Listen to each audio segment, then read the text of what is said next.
Example 4 in solving radical equations. When we look at example 4, we notice that there are radicals on both sides of the equation. As long as one of the radicals is isolated, then we can move on to the next step, which is squaring both sides. I know that the radical on the left side is isolated, therefore I now can square both sides. Alright, so let's go ahead and do that. Here is I'm going to rewrite the problem again, and then we're going to go ahead and square both sides. 2 rad 2x plus 1. Because one of the radicals is isolated, specifically this one, we can now proceed on to the next step, which is squaring both sides. So squaring the right side and then squaring the left side. We get 2x minus 5, plus 5 on the left equals, when you square the right side, you have to FOIL. So make sure you do this properly, but I'm gonna take a shortcut. I'm not gonna show the steps. But if you FOIL this correctly, and if you need to see it, just write it out and FOIL it. You're gonna get, maybe I should do it, because I don't wanna make a mistake. That's gonna really set us back. So 2 rad 2x plus 1. If we do it this correctly, okay, I got it. So it's going to be 8x. Okay, if we do that, that's going to give us 8x plus 4 rad 2x plus 1. All right. I'm sure it's going to be hard for you to see this unless you really work it out and show the work. Now, we started with 2 radicals. When squaring both sides, we're able to get rid of one of those 2 radicals. If you look at what we have so far, we still have another radical somewhere in our equation. So we have to once again repeat the procedure, which is to isolate this radical and then square both sides again. So I'm going to need to move this to the left, and so is that.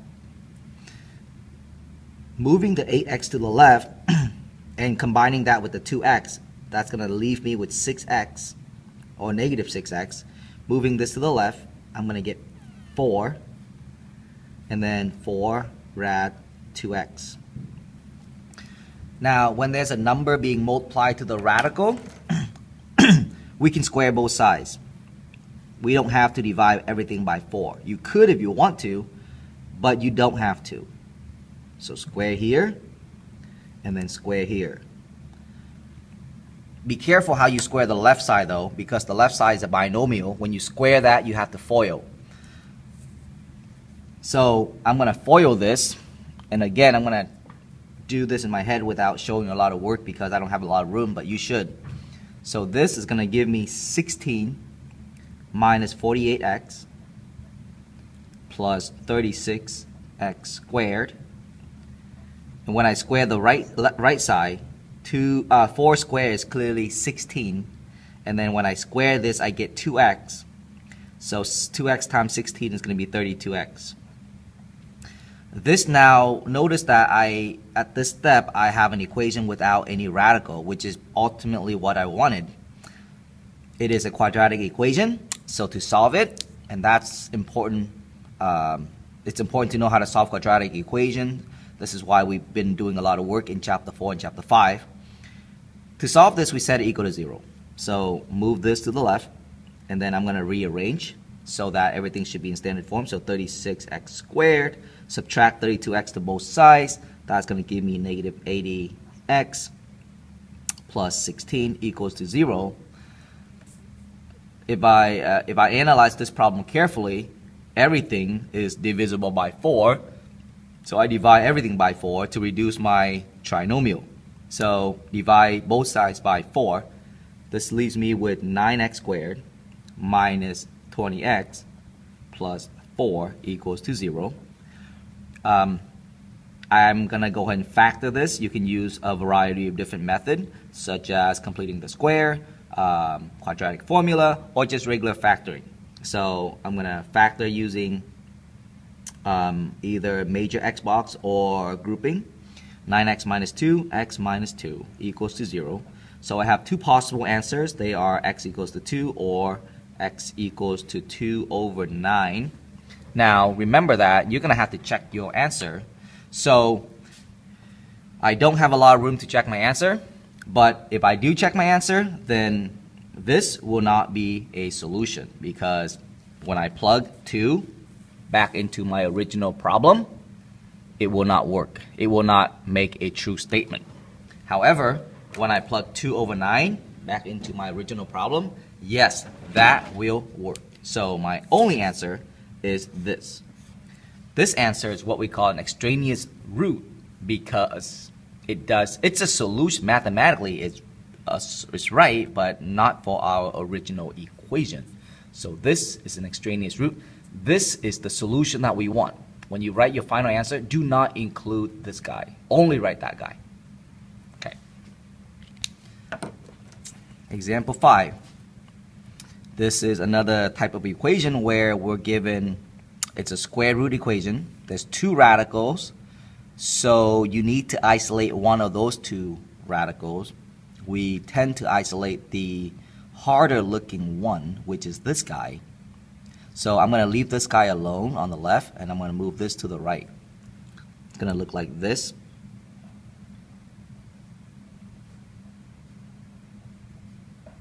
Okay, so subtract that to the right. Now, since one of the radicals is isolated, I have enough tools to square both sides. So square both sides. Square this side, I get x minus 7. Square this side over here, I'm going to get, remember that this is a binomial, all right? So you have to FOIL when you square both sides. 49 minus 14 rad x plus x. If you need to pause the video and do the work so that you can see it, feel free to do so. This is for your own learning. Go ahead and analyze the problem from here. Notice that we see another radical here. So I have to isolate this radical and then square both sides again, just the same thing as we did to example 4. Subtract 49 to both sides. Subtract x to both sides. By subtracting 49 to both sides, we are going to get negative 56. By subtracting x to both sides, it will go away. So here's what I have. I subtract the 49 to both sides, and I subtract x to both sides. Okay? So, what I'm going to do next is I have two options. I can either square both sides here, or I can divide both sides by negative 14. And because 14 does go into 56, I'm going to do that so that my number would be a lot smaller. So go ahead and divide both sides by negative 14. And that's going to leave me with 4 over here. And I'm going to be left with rad x on the right. Proceed to square both sides. 16 equals to x.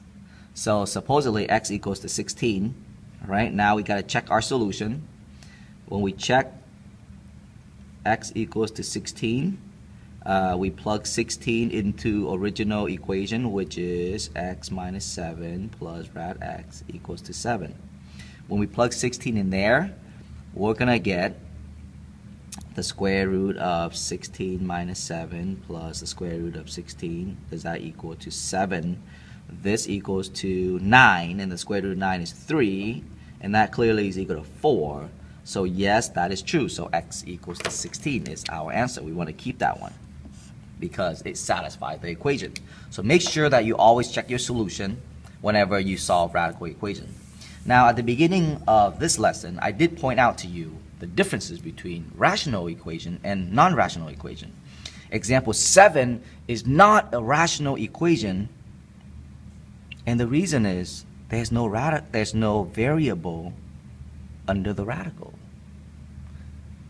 Look carefully. The variable is clearly outside the radical. So you do not solve using this guideline that we stated at the beginning. All right?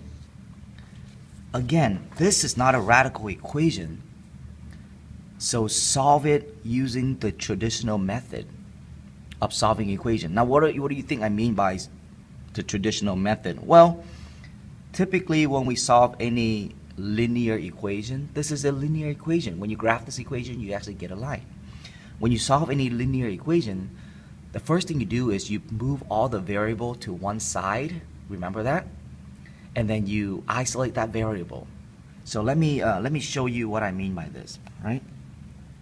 This is just a regular equation. The first step I do is I move all the variable to the left. So move this to the left. So 3x minus x rad 5 equals to 2. See? And then I'm going to isolate the variable. Now notice that the left side is a binomial and it has x as a common factor. So go ahead and pull that out like this.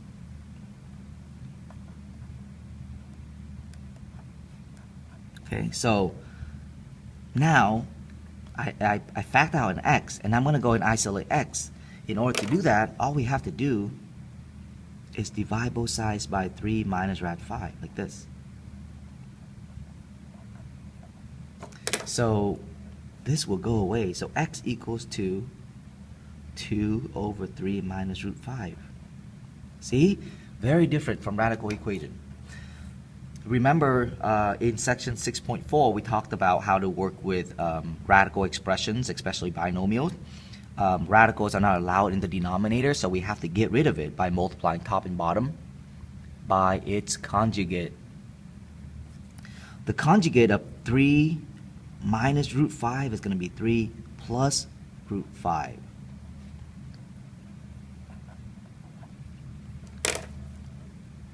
Okay. Now make sure you distribute here. Distribute. Be careful. Pretty hard to know that to distribute there, but distribute 6 plus 2 root 5. Now the denominator, this is differences of squares, so use the special product, which is a squared minus b squared. More specifically, we're going to do 3 squared minus root 5 squared. So 3 squared is 9. Now root 5 squared is going to be 5, so when you subtract you actually get 4. Okay. What I should have done is I should have left this 2 alone, because I'm going to be able to. So if I leave that 2 alone, it's going to look like this. Alright, and that's going to allow me to cancel out with this 4, and therefore I got 3 plus root 5 over 2. There you go, I'm done. And I don't need to check my solution because this is not a radical equation. Okay, keep that in mind. Very good. This could be thought of as a radical equation, but it's not written in the radical form. This is what we call a, it's in exponential form, but notice that the power is actually a rational number. So to deal with this problem, it's somewhat similar to radical equation, but we have to do just things slightly different. Here's what I'm going to do. I'm going to go ahead and write down the original problem. All right. And then I am going to have to, instead of square both sides now, or in order to do some sort of trick, I'm going to have to turn this number into a 1. You see? I need to turn this number into a 1 so that the left side is just x minus 1. To turn 3 over 2 into a 1, I have to multiply it with something. And that something, in order for that to be a 1, I have to multiply it by 2/3. Just think about it. Okay? But if I multiply that by 2/3, then I also multiply this side by 2/3. In other words, I raised both sides by 2/3. And by doing that, I haven't really changed the answer. But the good news is the fact that these now become 1, and what I have left is x minus 1. See, because this is x minus 1 to the 1, and nobody write down to 1. Over here, I have to do some work. So if I were you, here's how I would approach this side. There's a lot of ways to do it, but here's how I would do it. Turn the 8 into 2 to the third. That's the 8. Okay, 8 2 to the third. Okay. Carry 2 over 3 down. So 2/3, carry that down. That. Okay.